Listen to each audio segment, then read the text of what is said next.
دفكي انجمنا كردي انا كسي فيصل يوسف جي قامش له قال منا كاك فيصل دما تخش بخيراتي مرخص بزانبم هون لقال بيانا كي جفيانا يانا نا حتى انها ام لقل بينكي افشار صال اموالف نرونشنا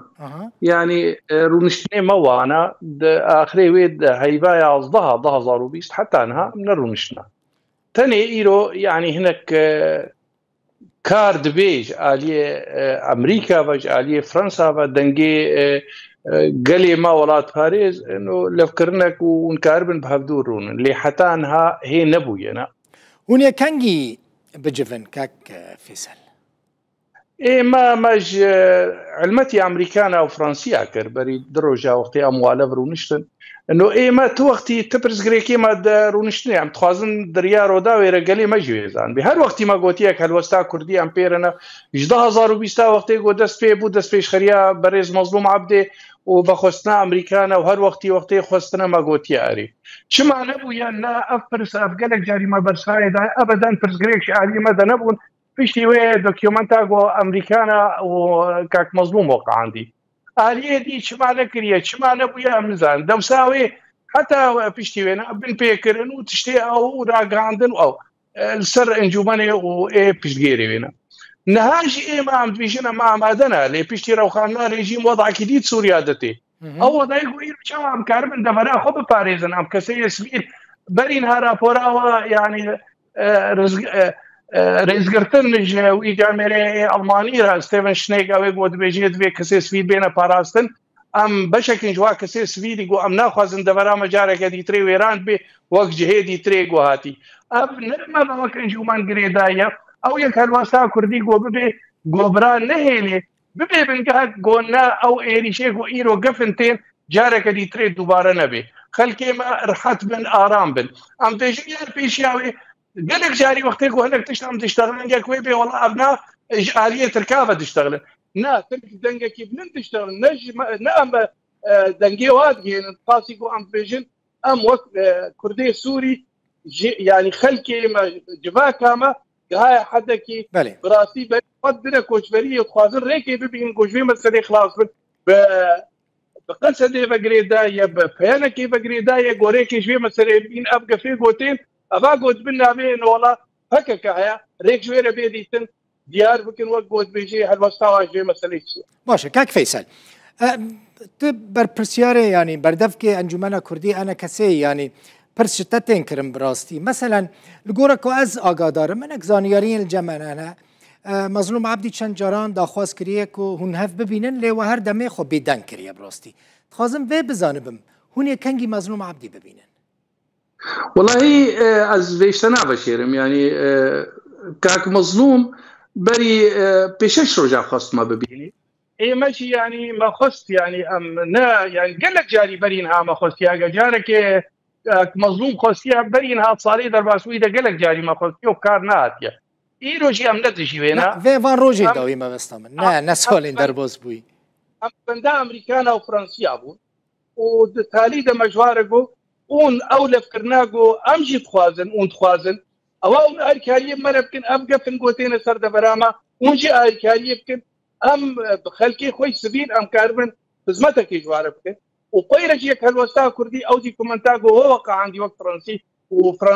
امريكي وفرنسي جي اقدار ونكاربن كاربين از دبيجن معلوماتي واكريه تبرز غريك الجمالين اقا تشتيغو ما قوتي از دبيجن دروجيتي دا امي كاربن يعني بريز مظلوم ببين بحاضريا امريكان وفرنسا وما قلت بحاضريا وانا بيشتي با مسألة ومجوار قلت امي اماده بن باش يبيت كنت دمك نيجي قدام كاربن هردو اري حمو كرد لبندا ويا كان يكون هف ببينن هون يدنافا ائتلاف دا بمينن يعني هون يجي دركبن ايه ما يعني حتى انها او بريالاق وامي بمينن يعني بيشتي بيكون اغاش هشتي هيبي وبردش برقو ائتلاف هي حتى انها وقت بيكاتكي بير تعامل بي ما تبريار ندايف واميجي فاكشن تاني ما قوتيا او بجهيغو بري ام تيدا ايغو لفكرني ما وا وبربانيه بر ما في ملتي كرد بكن هاغربي وروجيتي ام كاربن بهدوره بكن امي بكن لي باسي ويجي ام بري جد سياطه فاضي ده وقت كهاتك بسري خبط امي بسري خوجي بخبتن وەک پێکاتێک ناونیشانێک ملەتێ کورد سەرانسەری سووریا لەناو ئەبێ بۆ ئیرۆ واقعەیە نود هەندروێ سووریا دەچێ بوو ئەمێ وڵات پارێزی سووریا توامیرە بشەغڵن و ئەمکار بن پێشگرتنیش ملەتێ خۆرە بکن و مافی ملەتێمە سووریا مستقبل دەبێت. کاک فەیسەل ینی ئەس خوازم بێ زەلال بزانە بم ji ber ku navn dixwazin li gel peyanekê dî şandekê çêkin bi hev re biçin Şamê daxwaza mafên Kurdan bikin. Yanî hûn bi îtilafê re naçin tu deran. Niha ئێمە نەما مەسەلا مەیاما پێنەکە ئێمە بێژین شاندە کوردی و ئێمەژی بەری ئەو دەستپێشخەریا بەرێز مەزلوم عەبدێ هەیە ئاوا 2019 براهەیە خودیە ژێرن براهەیە خودیە ئیرۆ ئەف گەفێ گۆتێنە سەربە نە مەسەلا ئەمە شاندێکی ئەم چوونە شامێ و خلاص یانی هەنێک تشت هەنێت بێ ئەم لەف بکەن یانی بەریە هەر کەسی بەرێز مەزلوم خودیە دەستپێشخەریا 2019 یا کەلوەستا کوردی و ئیرۆژی و پەیوەندی بە ئەمریکانە و فەرەنسیا وارە سروي اساسي جو عملتي خو كاك فيصل يعني از بيجم هوني كاك فيصل از بيجم هوني بائتلاف رابطشن يعني بالي كردي رابطشن داخوازا هوني شامي حتى انها نهات يقوتن بائتلاف را يجي الحال خو اللي ما ام بينن جو ام كاربن يا كالوستا كردي هبي يعني مثلا ابونا مد ائتلاف درير بيشاوي چاندا جو بناوي كردام هر يا جو اباكري سر لفكرنك سياسي يا جو اباكري سر رێگرتنێ پێشیا باگە پێ گۆتێنە سەر ملەتێمە ئەم تمام وەک کوردێ سووری جارێکی دووەسیە ئەم جێرە ئامادەە باش تشتێکی دن هەنێک هەڤالێن وایەن ئەنە کەسێ ینی سەرکردەین ئەنە کەسێ دەبێژن نەدە بەرژەوەندیە ئەنە کەسێدایە کۆ بە پێ دێرە کار بکەن ئەو کەسێن واندا خویانیان دەدەن ینی هەلوەستە وانیا شخصیە یان هەلوەستە ئەنجومەنە کوردیە خوازم بێ بزانم ئەم دەبێژن دانوستاندن و گەنگەشە وەختێت بێ ئەوا گو ئەمێ بکن ئەگەر لەفکردن ببێ بەرجەوەندێ ملەتێ مەتێ دەبن یعنی پێدێ غەیری پێدێ ئەوا گو ئەو لەفکردنا گۆ بێ نەرینا کوردی هەڤبەش ئەو تشتێ گۆ بەرێمە بەهەردوورە ئەم لەفکری چاردێریا ئەمریکانە ئەوا گۆ نەمادمێنێ بەرجەوەندێ ئەنە کەسینا بەرجەوەندێ پێدێ بەرجەوەندێ پێدێژی گواراندنێک ئەوا ئیرۆ دەبێ بچا بگرن وەڵعی بۆ ئیرۆ پیشتی ڕێژیم هاتیێرە وخاندن ئیرۆژی ترکێژی گەفاتکێ دەبێژی ئێل سووری بێتر پەکەکەنە دەبێت سەروێ بسەکنی و ئەم تمامژی هێچ 2019 و 2020 سەروێ سەکنن لێ ئەو لەفکردنامەوەی ببێ بنگەهەک ئەنجامێ و بەرجەوەندەی ملەتێمە بن نەیالیکی تەنێ بن نزانم یانی ئەو کەسین واندا خویانیان دەدەن کاک فەیسەل ئەو هەلوەستە ئەنە کەسیان هەلوەستە وانیا شخصیە ئەست خوازم بێ بزانم پشتی کۆنگرێ چارایێ ئەنجومەنێ يعني او وقت بيجي اثر بلندم يعني يكمين كاس ايجو بنابي انجمني تشتغلي ازنها از بردف كيما يعني هر تشتكي فرمي ظالم يعني هر تشتكي فرمي بنافي انجمني دركفه امشت ببيسن يعني كاس عندن ين اخفينات بيجي شخرا نرينا وانيا شخصيه جبو هنا يعني او بريار هاد قرتن قد بردفك انا كسيهابي دائما وازعت ما نافكرن طبعا داخيانيه مجيانا سروكي انجومني انا دستايا سروكاتي اما مساله هالوستي